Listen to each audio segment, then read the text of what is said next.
नमस्कार फ्रेंड्स, आज के इस वीडियो में हम डिस्कस करेंगे बहुत ही इम्पॉर्टेंट पोस्ट कोविड सिम्टम। वह है मायोसाइटिस। मायोसाइटिस मतलब मसल पेन, मसल क्रैम्प और मसल से रिलेटेड प्रॉब्लम जो हमारी मसल्स इन्फ्लेमेशन की वजह से फेस कर रही है। तो फ्रेंड्स, आज के इस वीडियो में हम बात करेंगे काफ मसल की। काफ मसल जो बहुत ही इम्पॉर्टेंट मसल है, यह हमारे घुटने के निचले हिस्से में और पीछे की तरफ होती है। जैसा कि आप इसमें देख सकते हैं, यह हमारी काफ मसल है। यह जो मसल है, इसमें कई पेशेंट्स शिकायत कर रहे हैं पेन की ड्यूरिंग पोस्ट कोविड फेज़। यह जो पेन आता है, जैसा कि मैंने कहा कि इन्फ्लेमेटरी रिस्पॉन्स की वजह से हमारे मसल्स के टिश्यूज़ भी अफेक्ट हो सकते हैं। अब इस पैर के इस हिस्से में मसल्स भी है, वेन्स भी हैं और वेस्कुलर सिस्टम भी है। तो कभी कभी यह भी होता है कि मसल्स अफेक्ट नहीं हुई है, हमारे वेस्कुलर सिस्टम पर इन्फ्लेमेशन का असर हुआ है। तो अगर मान लीजिए आपको चलते चलते बहुत ही असहनीय पेन हो रहा है कि आप अगला कदम भी नहीं चल पा रहे हैं, आप कुछ देर चलने के बाद आपको ऐसा लगता है कि अब मुझे बस बैठना ही पड़ेगा, तो यह वेस्कुलर प्रॉब्लम इंडिकेट करता है। मसल पेन अगर आपको होगा तो वह आपकी मसल थोड़ी टेंडर हो जाएगी। आप उसके मसल को अगर आप टच करेंगे तो वह पेन करेगा, जिसे हम टेंडर मसल कहते हैं, और यह इंडिकेट करता है कि आपको मायोसाइटिस है। तो काफ में जो पेन है वह दो रीज़न से हो सकता है, एक तो वेस्कुलर प्रॉब्लम, देन एक मस्कुलर प्रॉब्लम।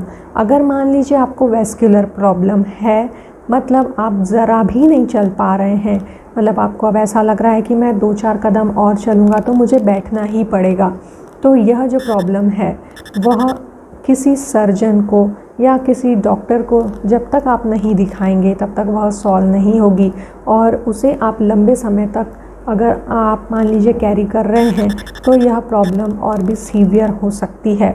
तो इसीलिए पैरों के दर्द में अगर आपको वेस्कुलर प्रॉब्लम, आपको ज़रा भी ऐसा लगता है कि यह वेस्कुलर प्रॉब्लम हो सकता है, तो अपने डॉक्टर से ज़रूर परामर्श करें। वे इसके लिए कुछ टेस्ट करते हैं, कुछ ब्लड टेस्ट करते हैं और कुछ इन्वेस्टिगेशंस जिसे हम डॉपलर स्टडी कहते हैं, उसके थ्रू यह पता लगाते हैं कि जिसे हम साधारण भाषा में क्लॉट कहते हैं, थ्रोम्बस कहते हैं, एम्बोलाई कहते हैं, यह सारी चीज़ें हमारे पैरों की जो वेसल्स होती हैं उसमें तो यह डेवलप नहीं हो गया। अगर मान लीजिए किसी को यह डेवलप होता है, जिसे हम डीप वेन थ्रोम्बोसिस कहते हैं, जिसे डीवीटी कहा जाता है, तो यह पोस्ट सर्जरी केसेस में भी हमें देखने के लिए मिलता है। यह मोस्ट कॉमन है। जो पेशेंट्स जस्ट आफ्टर ऑपरेशन या किसी वजह से कई लंबे समय तक के बेड रिडन हैं, उनमें भी यह समस्या हमें देखने के लिए मिलती है, और पोस्ट कोविड फेज़ में भी यह बहुत ही कॉमन है। तो इसे बिल्कुल भी निगलेक्ट ना करें। डॉक्टर्स इसके लिए कुछ इन्वेस्टिगेशन टेस्ट करने के बाद यह ज़रूर पता लगाते हैं कि वह डीप वेन थ्रोम्बोसिस है या सिंपल मस्कुलर पेन है। अगर मान लीजिए डीप वेन थ्रोम्बोसिस है तो उसका पूरी प्रोसीजर के साथ इलाज होता है, जिसमें वे कई सारे ड्रग्स का समावेश करते हैं, और बाद में पेशेंट्स को मतलब पूरी सावधानी से वे जो क्लॉट होता है उसको डिज़ोल्व करते हैं।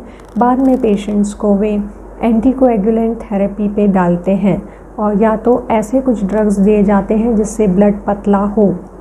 और अगर मान लीजिए आपको वेस्कुलर प्रॉब्लम जो है वह आपको ऐसा लग रहा है कि वह वेस्कुलर ना होकर के मस्कुलर प्रॉब्लम है, मतलब आपकी मसल्स को जब आप छुएंगे तो वह हल्की टेंडर लगेगी, छूने पर दर्द होगा, या कभी कभी मसल क्रैम्प भी पेशेंट्स कंप्लेन करते हैं। मसल क्रैम्प में पेशेंट्स, जैसे आप रात में सोते हैं तो अचानक से पैर ऐसे क्रैम्प मतलब अकड़ जाता है, पैरों की उंगलियां थोड़ी सी टेढ़ी और तिरछी हो जाती हैं। अब पेशेंट को असहनीय सा पेन होता है। यह पेन यूजुअली नाइट टाइम में होता है, और इस पेन का सबसे प्रमुख कारण जो होता है वह है न्यूट्रिएंट्स की डेफिशिएंसी। जिसमें मेन जो न्यूट्रिएंट्स है उसकी कमी आने से यह पेशेंट पेन कंप्लेन करते हैं, जिसमें आप मल्टीविटामिन्स, मल्टी न्यूट्रिएंट्स ऐसी दवाइयों के साथ इस पेन को काफ़ी हद तक कम कर सकते हैं, जिसमें आप calcium, vitamin D3, zinc, magnesium, phosphate इन न्यूट्रिएंट्स का समावेश कर सकते हैं। आपके डाइट में प्रॉपर विटामिन्स, न्यूट्रिएंट्स इसका समावेश होना चाहिए। मतलब एक हेल्दी डाइट से यह मस्कुलर प्रॉब्लम को काफ़ी हद तक कम किया जा सकता है।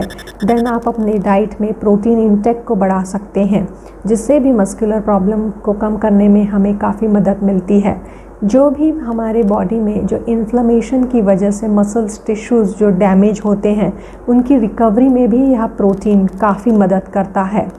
तो हाइड्रेशन का भी स्पेशली हमें ध्यान देना होता है। ये सब के साथ साथ हमें 4 से 5 लीटर पानी during Covid and after Covid phase में लेने की सलाह दी जाती है।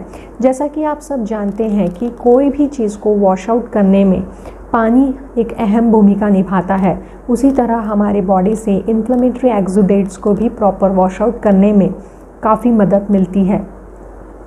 तो आज के इस वीडियो में मैं आपको यह भी बताने जा रही हूँ कि सिंपल एक्सरसाइजेज जिससे आप काफ पेन को कम कर सकते हैं वह क्या होती है। काफ पेन की एक्सरसाइज करने से जस्ट पहले आप हल्का सा उसे थोड़ा सा सर्कुलेशन इम्प्रूव करने के लिए हॉट फर्मेंटेशन कर सकते हैं, जिसमें गर्म पानी में टॉवेल को डिप करके आप अपनी काफ मसल के अराउंड रखकर उसे सूदिंग इफ़ेक्ट दे सकते हैं। इससे भी सर्कुलेशन इम्प्रूव होने में हमारी मदद होती है। इसके जस्ट बाद आपको थोड़ा सा लेट जाना है। लेट कर आपके पैरों के हिस्से के जस्ट नीचे में एक पिलो रखना है। देन आपको आपके एंकल की मूवमेंट करनी है, जिसमें यह मेन मूवमेंट है। आपको अपने एंकल को हल्का पीछे लेना है, देन आगे लेना है। यह स्टेप को आप एक बार में 5-7 बार और धीरे धीरे 10 बार पर जा सकते हैं।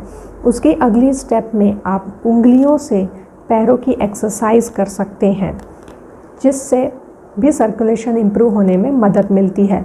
और जो हमारे मसल्स में, वेसल्स में जो इन्फ्लेमेटरी एक्सुडेट्स एक्यूमुलेटेड है उसको भी वॉश आउट करने में हमारी हेल्प होती है। तो आज के इस वीडियो में फ्रेंड्स इतना ही। यह जानकारी जिसे भी ज़रूरत हो उसे बेझिझक शेयर कीजिए और please subscribe my channel expert health motion for more health related updates. Thanks for watching.